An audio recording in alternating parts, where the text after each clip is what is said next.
Saudamos a todos com a paz do Senhor Jesus. Vamos estar louvando a Deus com os louvores da água. Hino de número 1.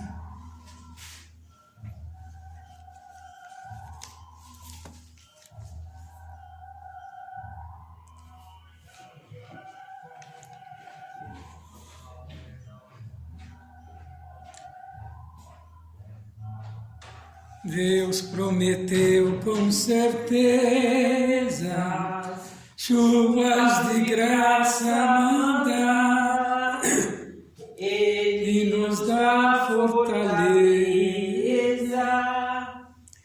ricas bênçãos sem par, chuvas de graça, chuvas pedimos ao Senhor.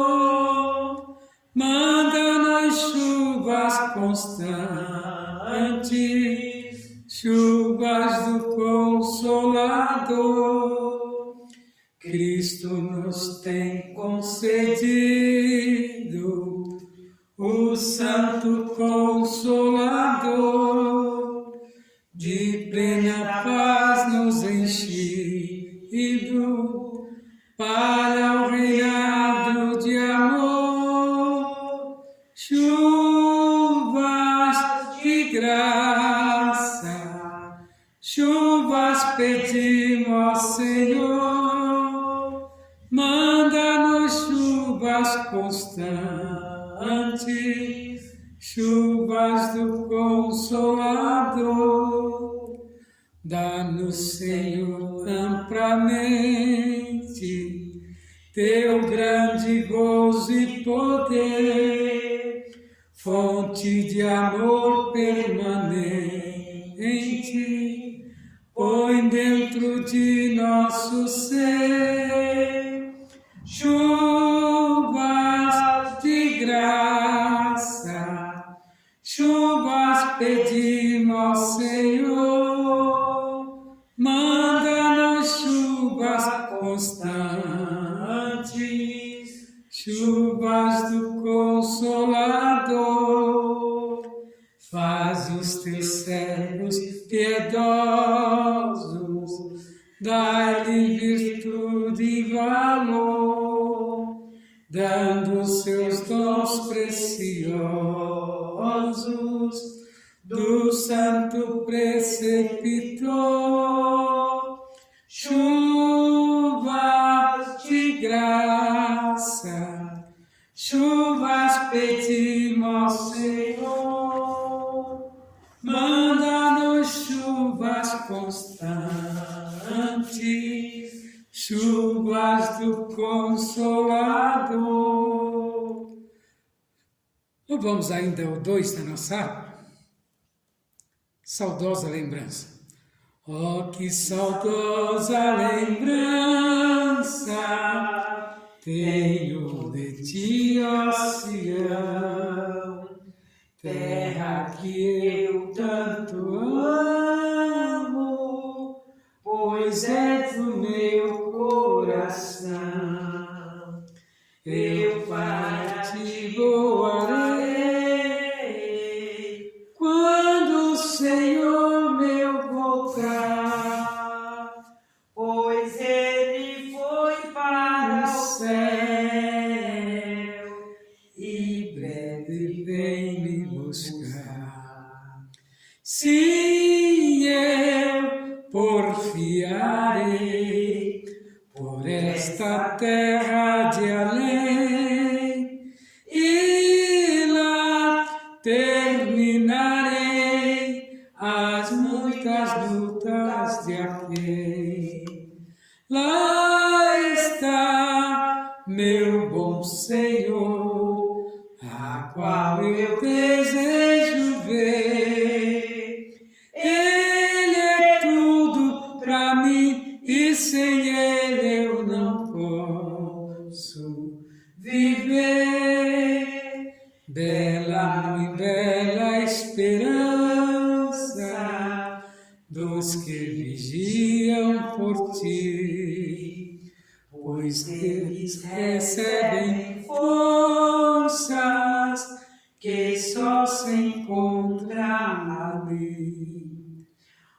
os que procuram chegar ao teu regaço, ó Sião, livres serão de pecar e de toda tentação. Sim, eu porfiarei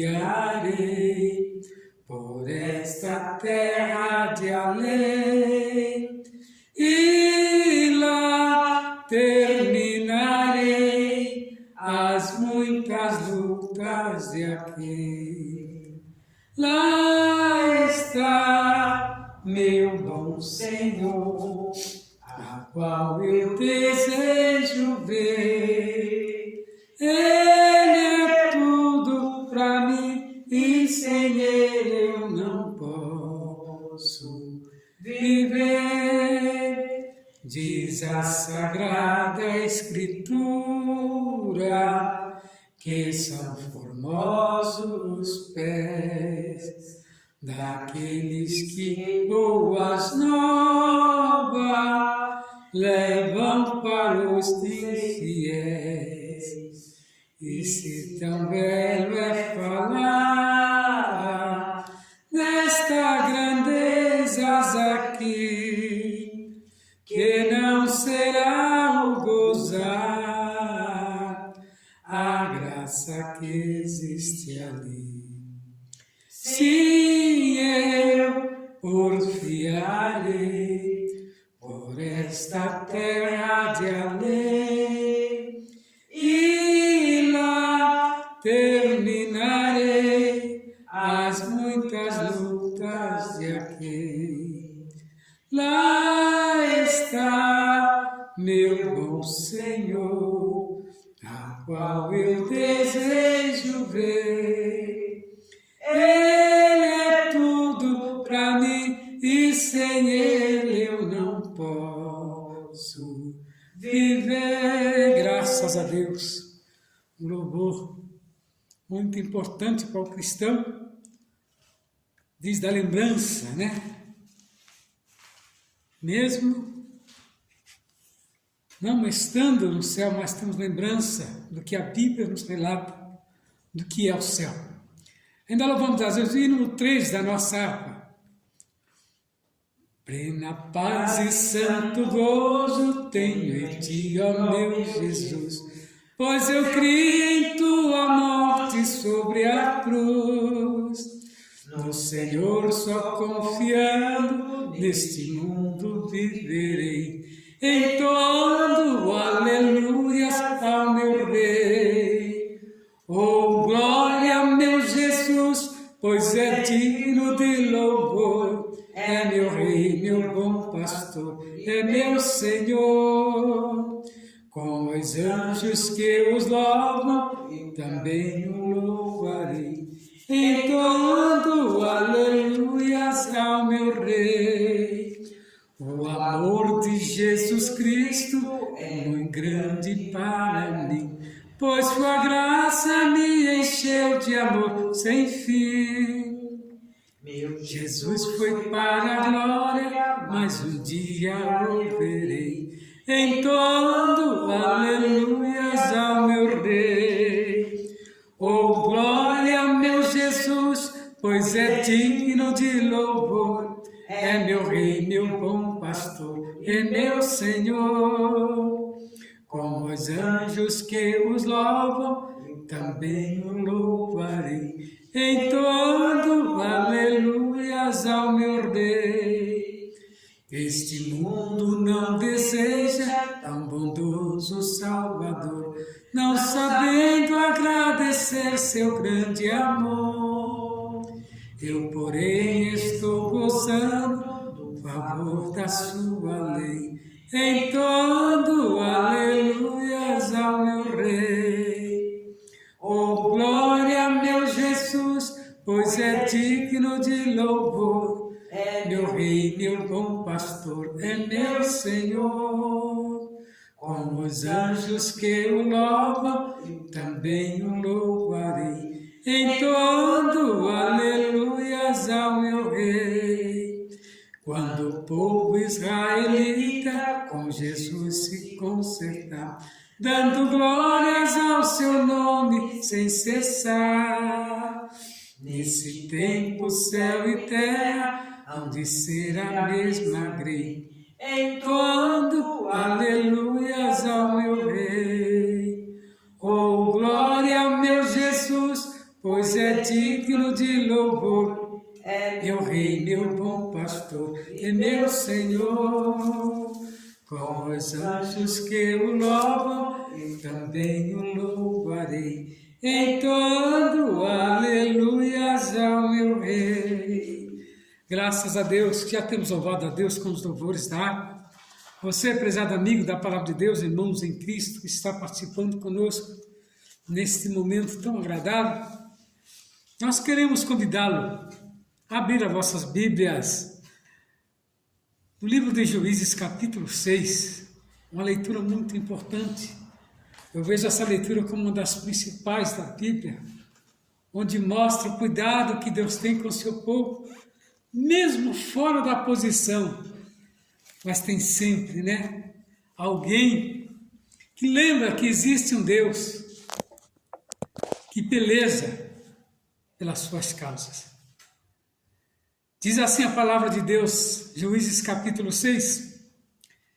Porém, os filhos de Israel fizeram o que parecia mal aos olhos do Senhor, e o Senhor os deu à mão dos medianitas por 7 anos. E prevalecendo na mão dos medianitas sobre Israel, fizeram os filhos de Israel para si, por causa dos medianitas, as covas que estão nos montes, e as cavernas e as fortificações. Porque sucedia que, semeando Israel, subiu os medianitas, e os amalequitas, e todos os do Oriente contra eles subiam, e punham-se contra eles em campo, e destruíam as novidades da terra, até chegarem a Gaza. E não deixava mantimento em Israel, nem ovelhas, nem bois, nem jumentos, porque subiam como seus gados e tendas, e vinham como os gafanhotos, em tanta multidão que não se podia contar, nem a eles, nem aos seus camelos, e entravam na terra para destruir.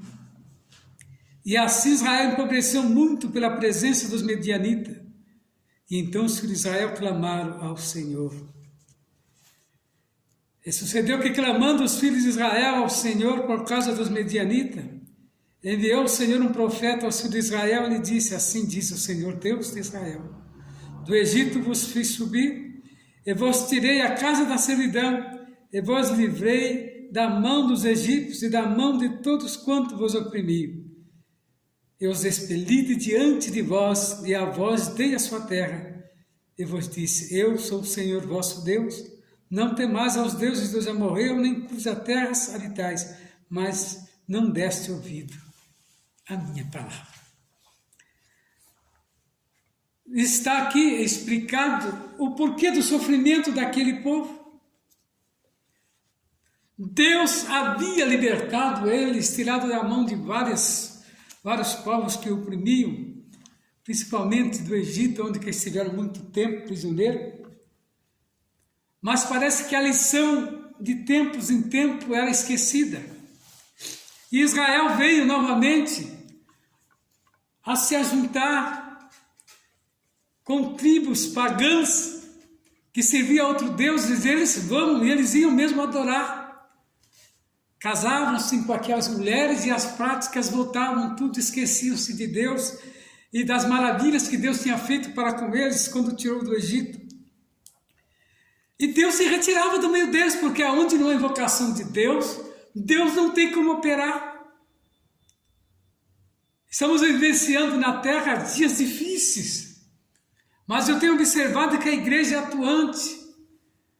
Mas mesmo assim, a igreja atuando, muitos ainda vão a outros deuses, negando o Deus principal, o Deus da sua vida, o Deus que salvou, o Deus que deu a liberdade, indo a outros deuses, deixando de lado Deus verdadeiro. Aqui nós vemos que Israel padecia na mão dos medianitas de uma maneira tal que a Bíblia relata que eles vinham com seus camelos, com seus gados, com seus soldados, né, com o seu exército pronto a acabar com todo israelita que eles encontrassem. Chegou ao ponto de o povo viver dentro de caverna, de buraco, para se proteger do inimigo na sua própria terra. Relata a Bíblia que eles plantavam as plantações e vinham eles com seus cavalos e pisoteavam tudo, nada dava, tudo se perdia, e ainda quando encontrava com vida matavam, sem escrúpulo algum. Veja como o homem distancia de Deus e paga o preço. Mas Deus, tendo misericórdia novamente, fica ali esperando um clamor daquele que está passando por essa situação. E a Bíblia vai relatar que agora eles começam a clamar que Deus tenha misericórdia deles. Deus envia um profeta, e o profeta traz à memória deles novamente o que Deus fez para com eles. Observa que o que eles clamaram a Deus, e sucedeu que, clamando os filhos de Israel, o Senhor, por causa dos medianitas, enviou ao Senhor um profeta aos filhos de Israel. Deus sempre faz isso. Temos hoje aí os profetas anunciando, a igreja anunciando que o mundo jaz no maligno e muitos brincando com a palavra de Deus. Muitos querendo distorcer o verdadeiro evangelho. Prezado amigo, retorna aos primeiros caminhos, retorna ao primeiro amor, pois ainda dá tempo de você se arrepender dos seus próprios pecados, pois Deus está à porta enviando, a mensagem que salva, a mensagem que liberta, como fez com este povo que estava ali oprimido. E o profeta disse eles assim: diz o Senhor Deus de Israel, do Egito eu vos fiz subir, vos tirei da casa da servidão, e vos livrei dos egípcios e da mão de todos quanto os oprimiam. E o agradecimento foi qual? Se unir novamente aos inimigos. Fazer parte, em vez de lutarem contra o inimigo, se juntaram a ele, que nós temos visto muito hoje, deturpando a palavra de Deus. Na lição que nós estudamos na escola dominical, falou sobre a deturpação da palavra. Foi muito profunda, porque ali nós vemos, nominações simplesmente, brincando com as coisas de Deus. Trazendo as coisas lá do passado para o presente, coisas que não deram certo lá atrás, e eles trazem de volta dizendo que hoje funciona. Se lá atrás não funcionou, por que nos dias atuais vai funcionar? E muitos têm adentrado por esse caminho, deixando o evangelho genuíno de Cristo, para ir a determinadas doutrinas, palavras que não têm nada a ver com Cristo, palavras que não têm nada a ver com a Bíblia, palavras que simplesmente são invencionice de teses, para poder anular a verdadeira palavra de Deus. Mas Jesus disse: se estiverem pregando no deserto, não acredite, mas é anátema. O que é anátema? Anátema nada mais é do que um evangelho falsificado. Um Cristo que não é um Cristo ressurreto. Eles trazem um Cristo que nunca padeceu numa cruz. Traz um Cristo simplesmente que não sofreu sequer nada. Também é um Cristo que não salva ninguém. Será um Cristo que simplesmente condenará almas de muitos que seguirão a este Cristo. Mas nós cremos no Cristo ressurreto, que dando a sua vida na cruz do Calvário nos mostrou o caminho a seguir. E o povo sofria de uma maneira tal porque tinha desacreditado do próprio Deus. Nós servimos um Deus que não é um Deus impessoal, é um Deus pessoal. Um Deus longânimo. Um Jesus ressurreto que tem amor pela tua alma. Meu prezado amigo, nesta noite nós estamos trazendo esta palavra e mostrando a você o sofrimento daqueles que brincam com as coisas de Deus. Mas sabe por quê que eles sofrem? Porque eles ficam à mercê da sua própria vontade, porque Deus se retira da vida do homem. Sendo um Deus pessoal, Ele é misericordioso. Quando Ele faz isso é para que o homem perceba que está errado. E observa que os medianitas oprimiam o povo de Israel de uma maneira tal que eles não tinham mais comida, empobreceram, que agora viviam como mendigo, dentro dos buracos, correndo como fera acuada, sem poder nem trabalhar. Mas Deus fez uma promessa, Deus fez uma grande promessa, que livraria eles da mão dos medianitas. Mas eles ficaram sem entender como Deus é aquele que suscita, Deus é aquele que ergue o homem do monturo, Deus é aquele que dá sabedoria ao homem. E Deus prometeu que traria um que livraria eles. E estava lá Gideão, né? E o anjo do Senhor veio e assentou-se debaixo do cavalo que estanhou, que pertencia a Joás, o Asberitas. E Gideão, seu filho, estava malhando trigo no lagar para salvar dos medianitas. Ao ponto que chegou, que nem vinho eles tinham mais no lagar, mas era o milho, né? O trigo para poder fazer o pão. Aonde que fazia o vinho agora, eles tinham que malhar o trigo para salvar dos medianitas. Não tinham paz. Então apareceu o anjo, né, do Senhor. Ele disse: o Senhor é contigo, varão valoroso. Mas Gideão lhe respondeu: ai, Senhor meu, o Senhor é conosco, porque não tudo isso nos sobreveio, e que é feito de todas as tuas maravilhas que nossos pais nos contaram, dizendo: não nos fez o Senhor subir do Egito. Porém agora o Senhor nos desamparou e nos deu na mão dos medianitas. A queixa de Gideão ao anjo. Observa como que estava oprimido Gideão. Quem era Gideão? O simples, né? Camponês, o qual Deus estava ali preparando ele para libertar aquele povo. Então o Senhor olhou para ele e disse: vai nessa tua força e livrarás a Israel da mão dos medianitas. Porventura não te enviei eu? Às vezes nós nos sentimos tão pequenos, mas quando Deus está na nossa frente, nós nos tornamos gigantes. E o que me chama a atenção é que Gideão não se engrandeceu, mas ele desceu mais, ao ponto de quase sumir, quando percebeu com quem que ele estava falando.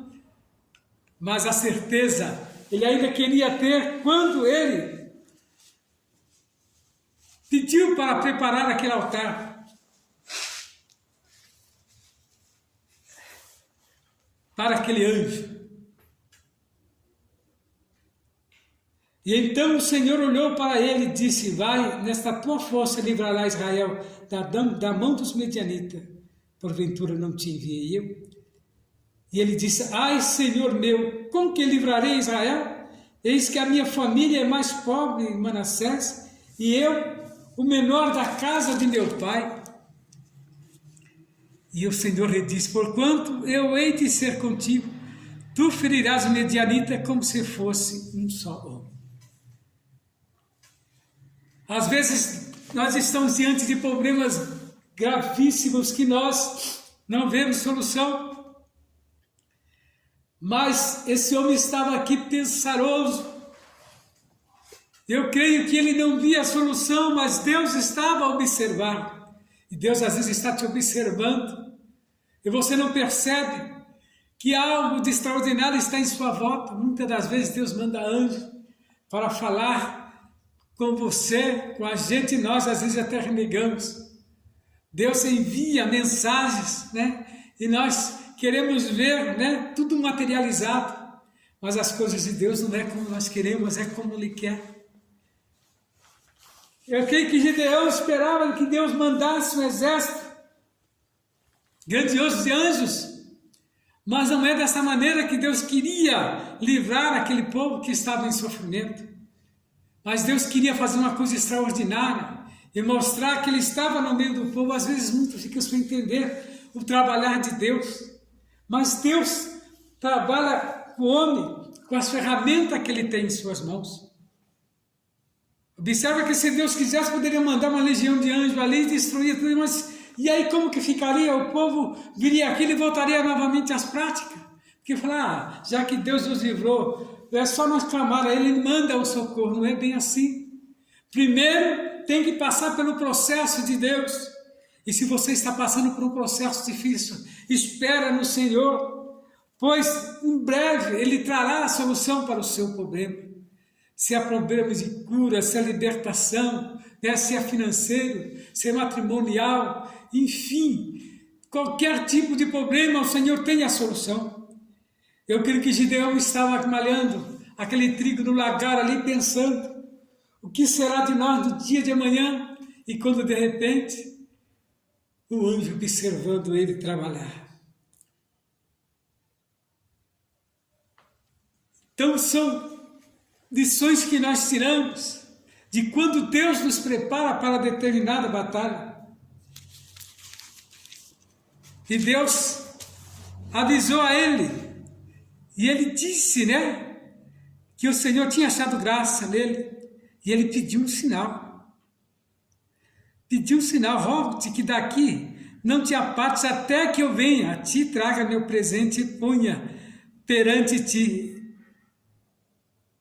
E disse o Senhor, eu esperarei até que voltes. E entrou Gideão, preparou um cabrito, bolos asmo, e uma efa de farinha, e carne pôs no açafate, e o caldo pôs numa panela e trouxe até debaixo do cavalo e lhe apresentou. Porém o anjo de Deus disse, toma carne e bolo asmo, põe-no sobre esta penha e verte o caldo, e assim o fez. E o anjo do Senhor estendeu a ponta do cajado que estava na sua mão e tocou a carne e o bolo e o asmo, então subiu o fogo da penha e consumiu a carne e os bolos asmo, e o anjo do Senhor desapareceu. Eu creio que se fosse um outro qualquer que não tivesse percebido, desmaiaria, né? Mas Gideão foi fazer mais prova para com Deus. E as provas dele era cada prova mais difícil.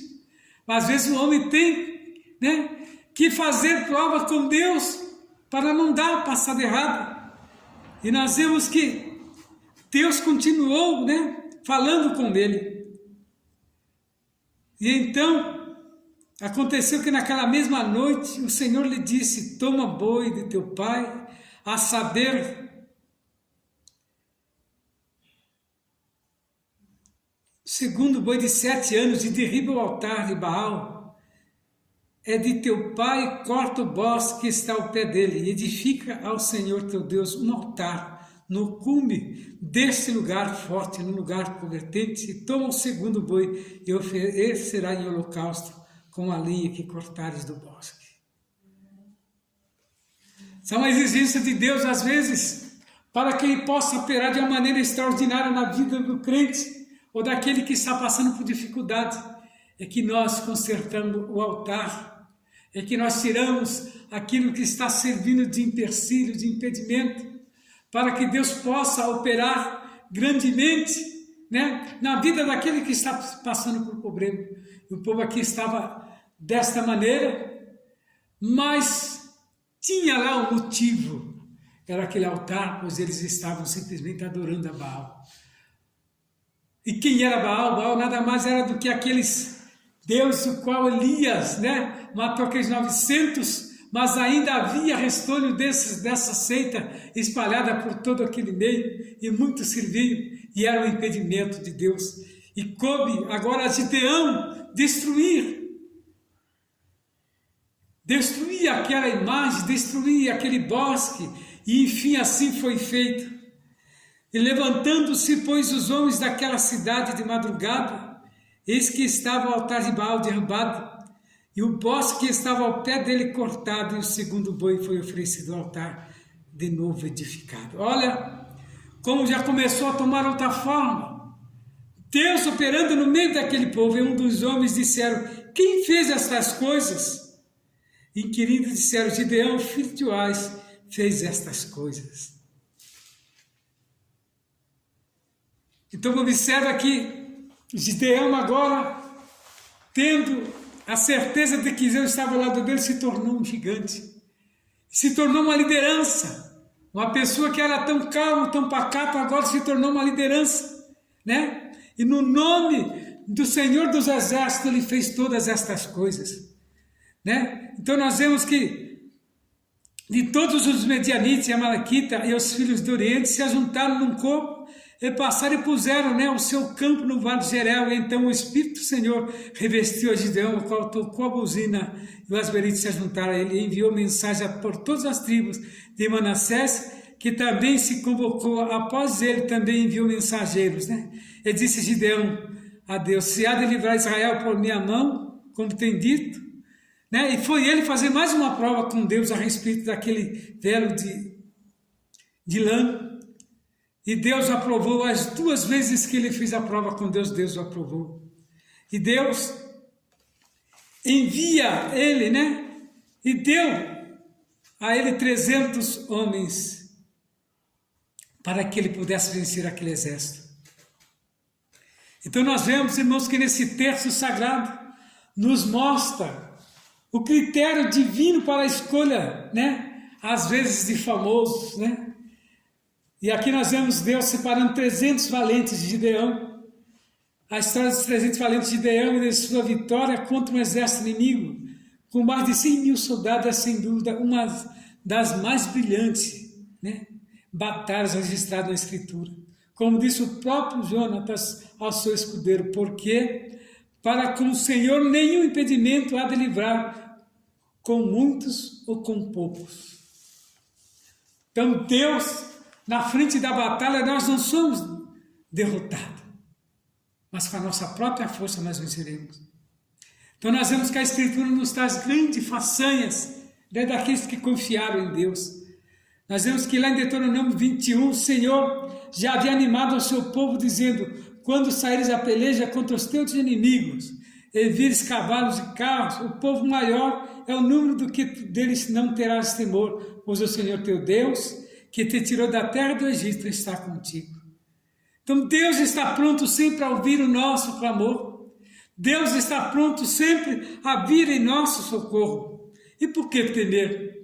Essa é uma das histórias que eu acho mais importantes, do povo de Deus sendo oprimido e Deus dando vitória a eles.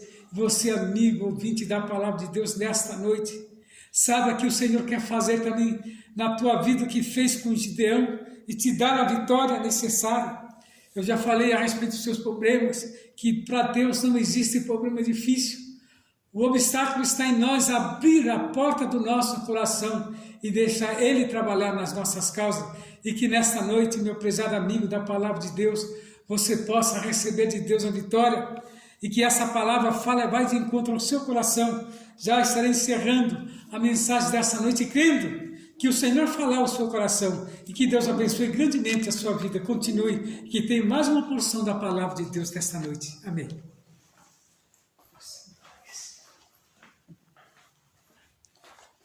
Saúdo os irmãos com a paz do Senhor e os ouvintes com a mesma paz. Nós somos gratos ao Senhor por este dia tão glorioso que o Senhor nos proporcionou. E esta noite que estamos adentrando debaixo da sua presença. O pastor aqui falou de um grande homem, Gideão. Eu não poderia deixar de continuar falando deste homem.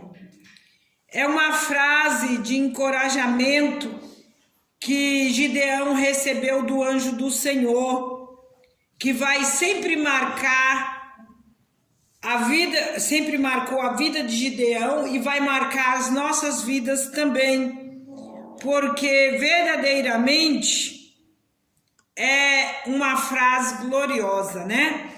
Onde a gente encontra que o Senhor disse a Gideão: o Senhor é contigo, varão valoroso, para encorajar as nossas vidas. O Senhor está conosco. Por maior que sejam as nossas dificuldades, os nossos problemas, as nossas lutas, o Senhor estará sempre conosco para nos conceder vitória plena, a qual nós necessitamos. Nós vemos aqui que Gideão era um homem prudente e tinha uma estratégia, pois ao malhar o trigo no lagar, ele confundia os medianitas que pilhavam os depósitos de alimento de Israel. Gideão era um homem humilde e não confiava na sua própria força. Esse é o segredo. Nós não devemos confiar na nossa própria força. Temos que buscar um reforço da parte do nosso Deus. E Gideão foi bastante sábio em buscar a presença do Senhor. Gideão tinha um coração disposto para adorar ao Senhor. Gideão era um servo obediente. Lá em Juízes 6, 25 e 27, a Bíblia relata isso. Gideão era um homem revestido pelo Espírito de Deus. Lá em Juízes 6 e 34, a palavra de Deus relata isso. Em Juízes 6 e 11, o anjo se assentou e ficou observando a dedicação, a diligência de Gideão no seu trabalho. Que coisa gostosa é saber que o Senhor, Ele olha a forma que nós trabalhamos. Ele olha para as nossas vidas e Ele acompanha o nosso trabalhar. A palavra do Senhor diz que os seus olhos são como chama de fogo, que contempla os fiéis da terra. E é verdade, se a sua mão está sobre a obra do Senhor, creia você que o Senhor está com os olhos atentos ao que você está fazendo. Talvez você possa estar esperando uma recompensa do homem, mas não vai obter. A recompensa ela vem do Senhor. E Gideão nos prova isso, que o Senhor estava ali observando como Gideão trabalhava. O Senhor recompensou o esforço de cada um, dizendo: mas esforçai-vos e não desfaleça as vossas mãos, porque a vossa obra tem uma recompensa.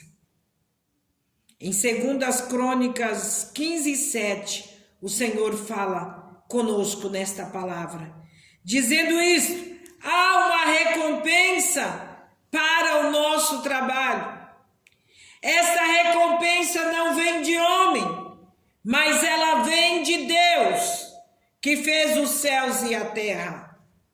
E nós vemos aqui que verdadeiramente, em Provérbios 10 e 4, Salomão afirma que o que trabalha com mão enganosa empobrece, mas a mão dos diligentes enriquece. Precisa ter sabedoria de Deus para trabalhar na obra do Senhor. Quantas pessoas gananciosas que acham que a obra de Deus é da maneira que ele pensa, da maneira que ele quer. Não, a obra do Senhor é para os que têm mãos diligentes, para aqueles que trabalham e a obra de Deus enriquece diante da presença do Todo-Poderoso. Em Apocalipse 2 e 2, o texto afirma que o Senhor observa e conhece o nosso trabalho e a nossa dedicação. O Senhor sabe se as nossas vidas são dedicadas a Ele, se estamos ligados no trono da graça a todos os momentos, pedindo sabedoria e diligência ao Senhor para fazermos a sua obra. Em Hebreus 6 e 10, é dito que Deus não é injusto para se esquecer da nossa obra e do nosso trabalho. Deus nunca será injusto. Ele vai ser sempre justo com aquilo que dedicamos a Ele.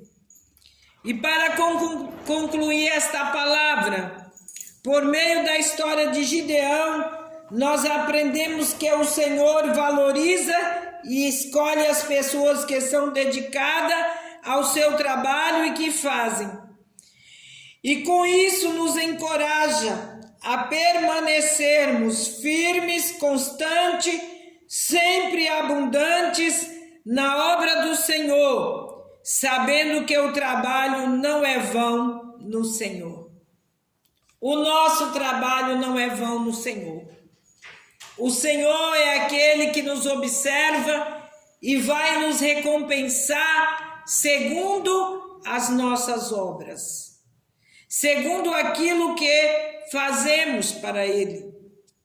Então, amigo, é momento de você parar e refletir o que você tem feito para o Senhor, o que você tem deixado no altar do Senhor, o que você tem feito em adoração ao Senhor nos atos do Senhor. Observamos aqui que Gideão cumpriu os requisitos que o Senhor exigiu dele, e o Senhor deu força, deu graça, capacitou ele para aquela grande guerra, e ele com poucos homens venceu aqueles exércitos tão grandes. Com Deus é diferente. Deus não está preocupado com quantidade. Deus está preocupado com qualidade. Porque aquilo que é de qualidade é muito valioso para o Senhor.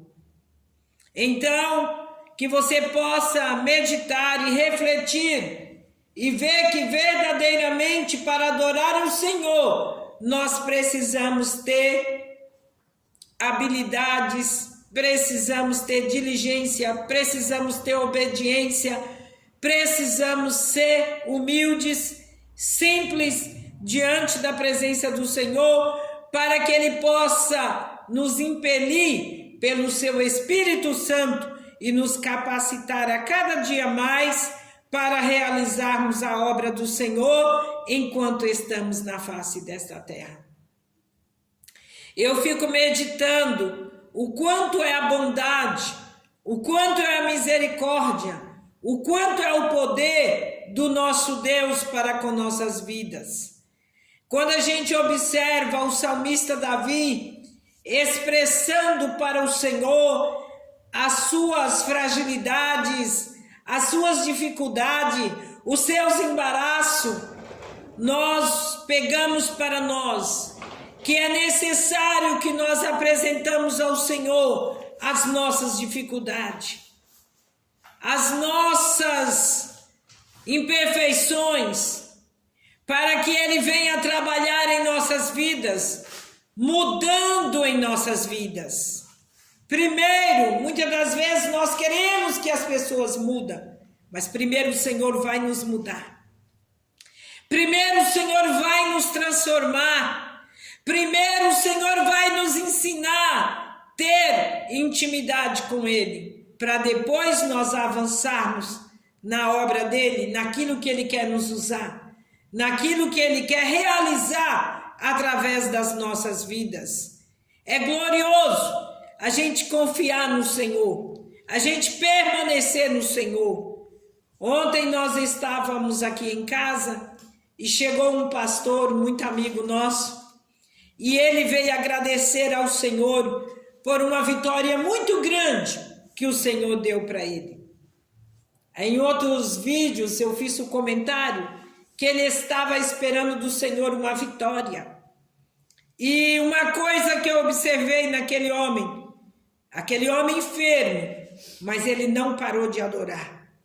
Aquele homem com a sonda no nariz não parou de adorar. E a vitória chegou na vida dele, adorando. Se você quer vitória, adore ao Senhor. Engrandeça o seu nome. Bendize o nome do Senhor, mesmo no momento de luta, mesmo no momento de dificuldade. E você verá que o Senhor vai se apresentar a você, como Ele enviou aquele anjo para falar com Gideão. O Senhor também envia anjos para falar conosco. Eu me lembro, quando eu estava cursando a faculdade, eu tinha uma grande dificuldade de deixar os cultos e ir para a faculdade. Eu ficava ali na faculdade com o meu coração aquebrantado, sentindo a falta de estar na casa do Senhor, orando, buscando, falando da sua palavra. E um dia eu saí de manhã decidida e eu disse assim: Senhor, o que me adianta estar naquela faculdade e vendo a obra do Senhor sem a minha presença ali? E comecei só em pensamentos a falar com o Senhor. E de repente levantou um jovem, acho que ele tinha uns 18 anos, mais aproximadamente, e ele bateu no meu ombro e ele disse: mulher valorosa, o Senhor manda eu te dizer, é necessário que você vá até aquela faculdade, é necessário que a palavra do Senhor seja pregada através da sua vida, e o Senhor vai te dar tempo de você voltar e continuar a sua jornada na obra do Senhor. E eu achei interessante aquela resposta de Deus. Ela foi tão rápida, ela foi tão imediata, e ali estava um homem de Deus, um servo de Deus que deu lugar para Deus usar. É assim as nossas vidas. Deus manda anjos nos orientar, nos direcionar quando nós estamos muitas das vezes confusos, muitas das vezes embaraçados com o que estamos vivendo. O que eu quero dizer para você é que o Senhor esclarece as nossas vidas, a obra que Ele tem no nosso viver. A cada dia Ele deixa mais nítido como devemos agir, como devemos fazer, como devemos avançar na obra do Senhor. Então que nesta noite você possa receber de Deus a visita, você possa receber de Deus uma palavra de encorajamento para você continuar realizando o querer e a vontade desse Deus tão poderoso e desse Deus tão misericordioso. Nós queremos nesta noite entregar a sua vida nas mãos do Senhor, para que o Senhor te guie, te guarda, e para que o Senhor resplandeça na sua vida com o seu poder e com a sua glória. Eu vou estar orando por você.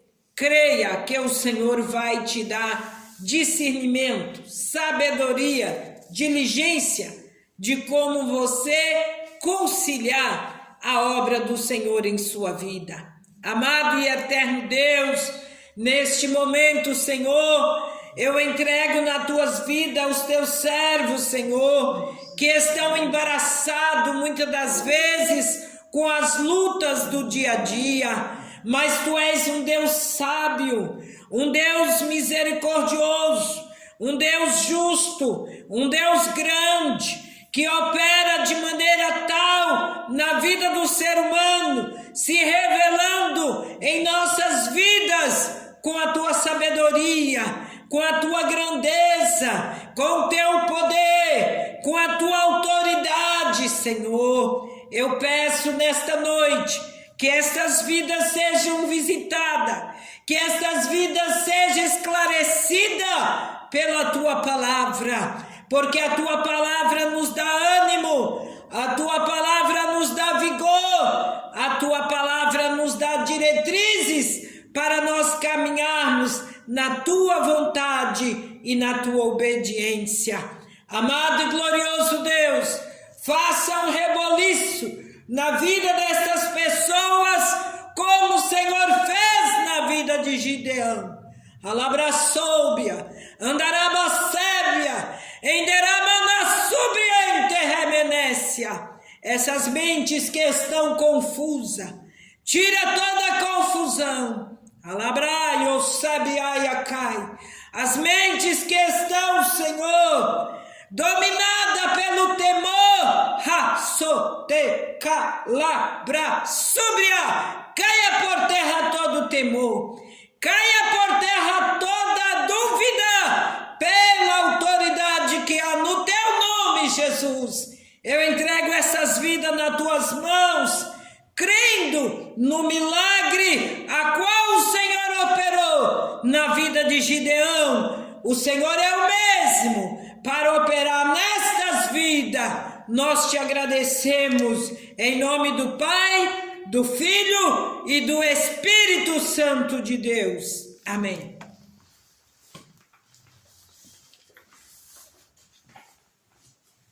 Somos gratos a Deus por tudo, pela palavra, pelo momento que passamos da presença do Senhor, sabe? Prezado amigo da palavra de Deus, que é muito importante. Você está dedicando esse tempo ao Senhor e Ele retribuirá. Vamos estar agora deixando o endereço da nossa igreja, os dias de culto. O endereço da nossa igreja é Rua José Alexandre Machado, 158. Nossa igreja é a Igreja Assembleia de Deus, Jardim Silva Teles. Os dias de culto nossos são todas segundas, quartas, sextas, sábado pela manhã temos consagração das 9 às 11 da manhã. Domingo, um grande culto com a família. Você é o nosso convidado especial. Uma bênção apostólica. Que o grande amor de Deus, a comunhão, as consolações do Espírito Santo com toda a igreja, nós dizemos. Amém. E se Deus é por nós, quem será? está terminado em nome de Jesus.